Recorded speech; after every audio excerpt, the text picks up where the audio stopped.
Почитувани граѓани, почитувани представници на медиумите, некаде кон крајот на 2016 година, веднаш по парламентарните избори, тогашниот лидер на ВМРО-ДПМНЕ, Груевски, во еден долг ноќен говор пред Државната изборна комисија, најави одмазнички процес, наречен десоросоизација, со кој буквално го започна формалниот институционален напад врз илјадници наши граѓани и врз голем број на граѓански организации во државата. Тогаш тој одмазнички говор беше насочен кон оцрнување на сите оние кои што го дигнаа својот глас против режимот, сите организации кои што имаа различен став од тогашната влада и сите оние кои што сметаат дека слободата на говор, слободата на здружување и сите останати уставни категории навистина немаат алтернатива. Хајката имаше за цел да ги заплаши сите оние кои што беа активни во граѓанскиот сектор и сите оние кои јавно ги соопштуваа своите различни мислења. Хајката имаше за цел да врши постојан притисок и да ги етикетира сите оние кои што беа активни во невладиниот сектор.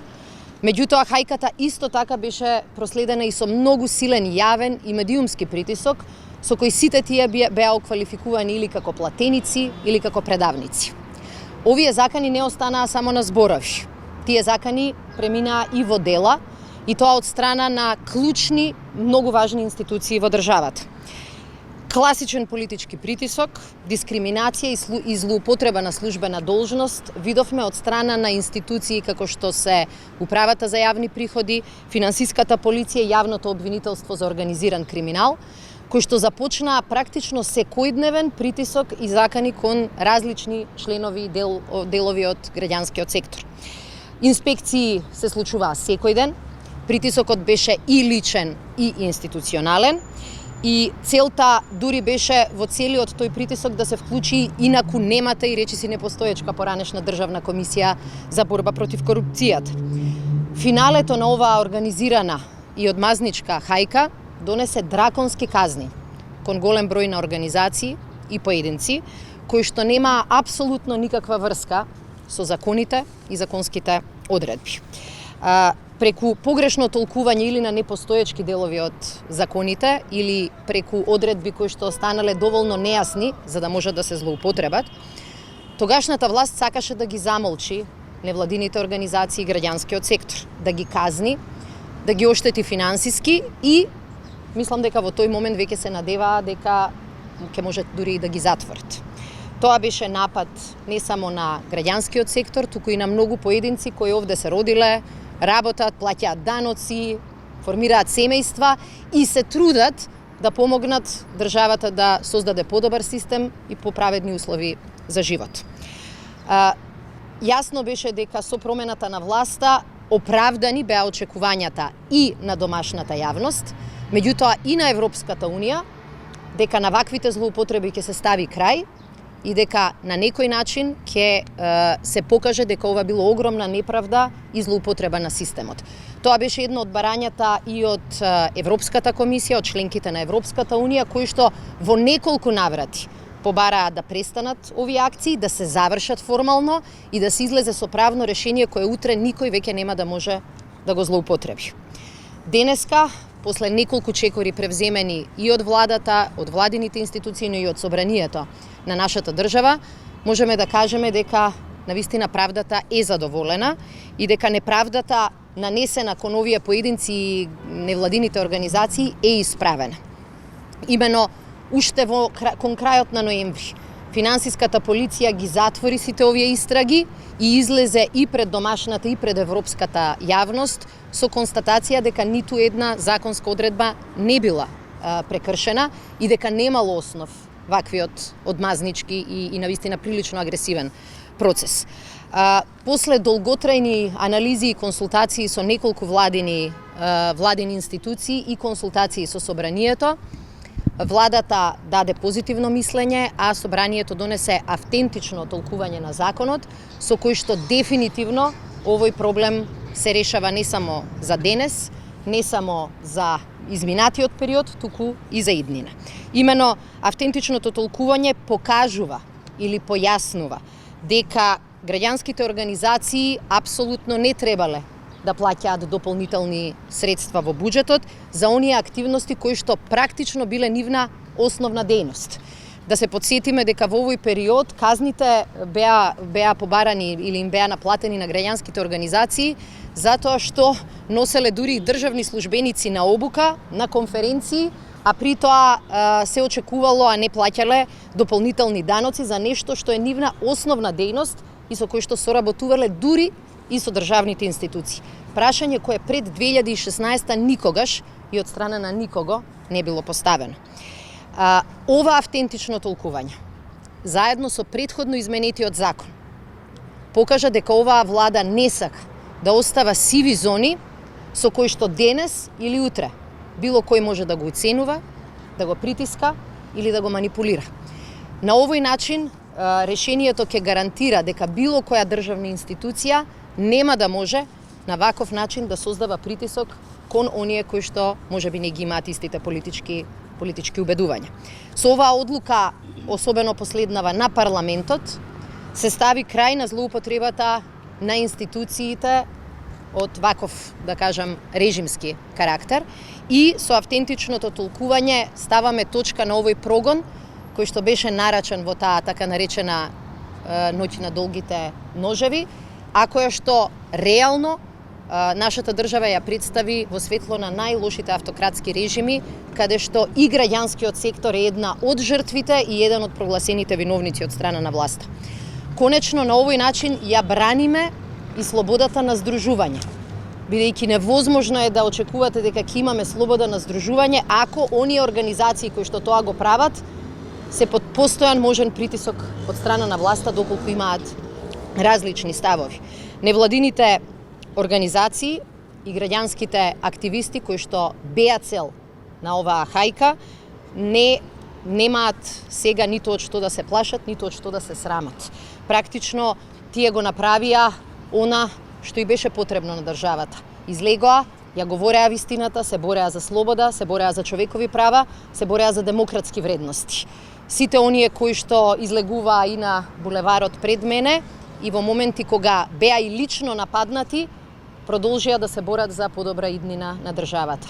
Оваа неправда ја исправаме не само заради сите нив, туку пред се ја исправаме заради тоа што нашата држава заслужува да биде демократска и заслужува да има гласен, јасен граѓански сектор кој нема да се плаши од владата. Нема да се плаши, никога ја фали, никога ја критикува.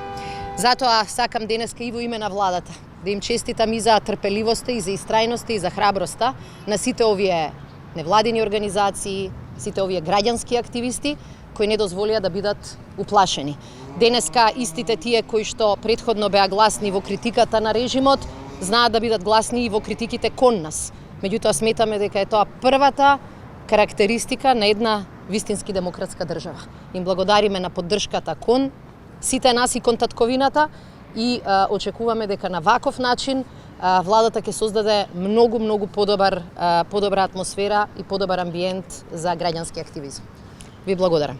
Министерка, символот на борбата на граѓанските здруженија и граѓанскиот сектор беше токму специјалното јавно обвинителство, чија што судбина сега е неизвестна. Очекувате ли вие некаков компромис со опозицијата за тоа и понатаму да продолжи да функционира како символ на правната држава, како што беше нарекувано?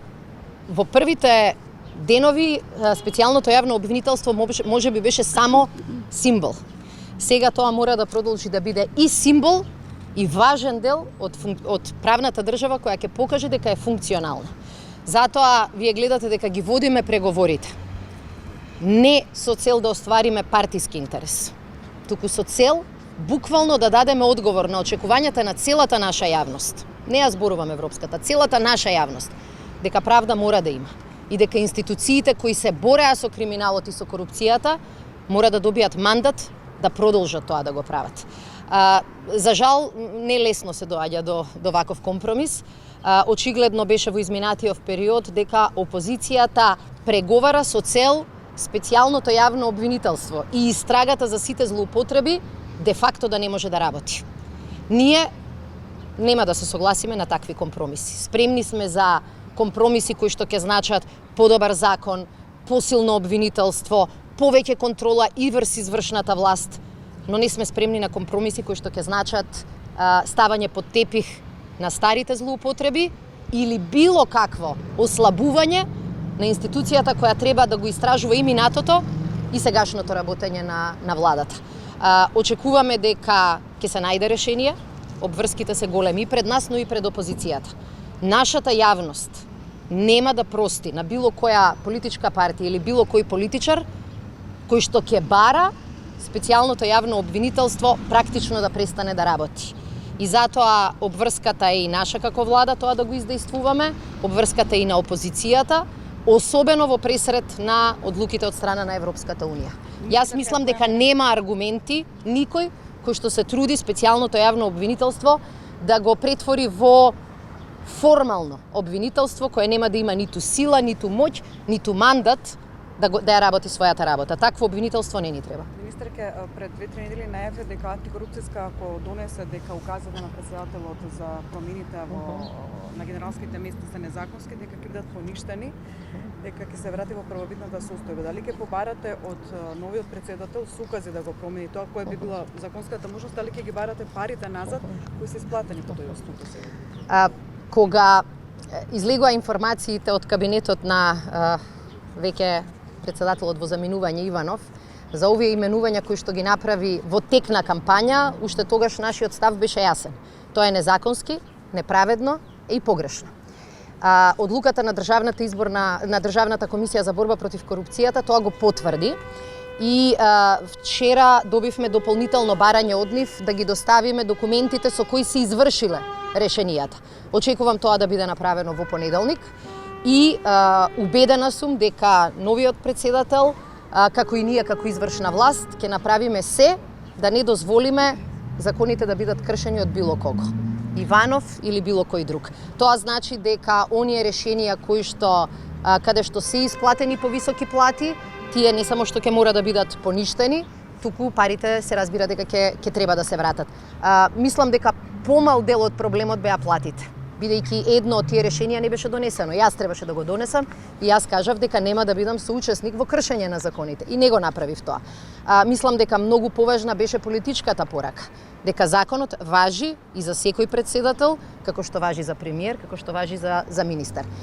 Председателот во заминување очигледно сакаше да покаже дека за него ништо не важи. И затоа, според официјалниот допис од Државната комисија за спречување на корупција, против него се покренува прекршочна постапка. Дали со указ од новиот председател ќе може да се промени кој начин? Дефинитивно сегашниот председател ги има сите ингеренции кои што ги има еден председател во полн капацитет, особено во делот на поставувањата, тоа ќе биде одлука која што ќе носи председателот Пендаровски. Дали оваа недела ќе се реализира операцијата Метла и дали во оваа операција сте опфатени вие како министер и вашето министерство?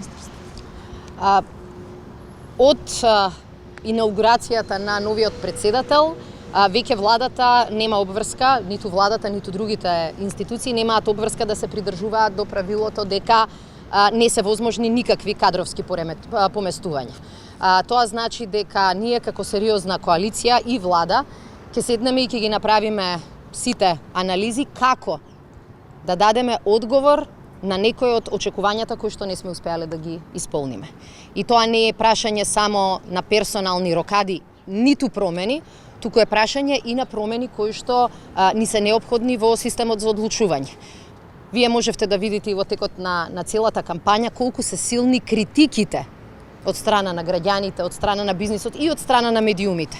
Например, за состојбите во одредени делови на нашата администрација, каде што луѓето сметаат дека им е уставно право да земаат плата, но не им е уставна обврска да работат.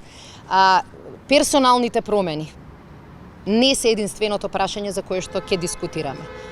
Треба да направиме се како што успеавме крупните проблеми да ги решиме, како што успеавме да ја добиеме не само поканата за НАТО, туку и протоколот за проширување, како што успеавме да се приближиме до почетокот на преговорите и успешно да сме при крај на скринингот со Европската Унија и некои други теми, така да дадеме резултати и во секоја сфера. Во моментот кога зад нас се успешно завршени политички процеси, успешно завршени председателски избори, со право јавноста нема да ни дозволи премногу време. И јас очекувам оваа анализа и овој разговор да го започнеме веднаш по инаугурацијата на Пендаровски. А како ја коментирате изјавата на вашиот коалиционен партнер, министерот за животна средина, кој што за дел од медиумите изјавил дека за неговото евентуално разрешување не одлучува премиерот, туку неговиот претседател на партијата Али Ахмеди? Ние имаме коалицијска влада која во својата програма кажа дека тој тип на партиски феуди не се добри за државата. Тоа го кажа СДСМ во таа програма, тоа го кажа ДУИ во таа програма, тоа го кажа сите коалициони партнери. Нашата цел не е да ги поделиме ресорите и да кажеме секој ќе работи што сака, затоа што тоа не е влада. Тоа е буквално партиски самопазар. И партискиот пазар ја доведе Македонија во 2016 во калта од која што 2 години се трудиме да ја вадиме. Се разбира дека разговорите околу реконструкција, околу кадровски смени, околу системски промени во работата на владата нема да ги води само СДСМ, оти тоа би било иста грешка. Туку ќе ги водиме заедно со сите коалициони партнери, свесни дека граѓаните не очекуваат само од СДСМ или само од ДУИ или само од другите политички партии промена. Таа промена ја очекуваат од сите нас заедно. Или заедно ќе успееме, или заедно ќе претрпиме неуспех.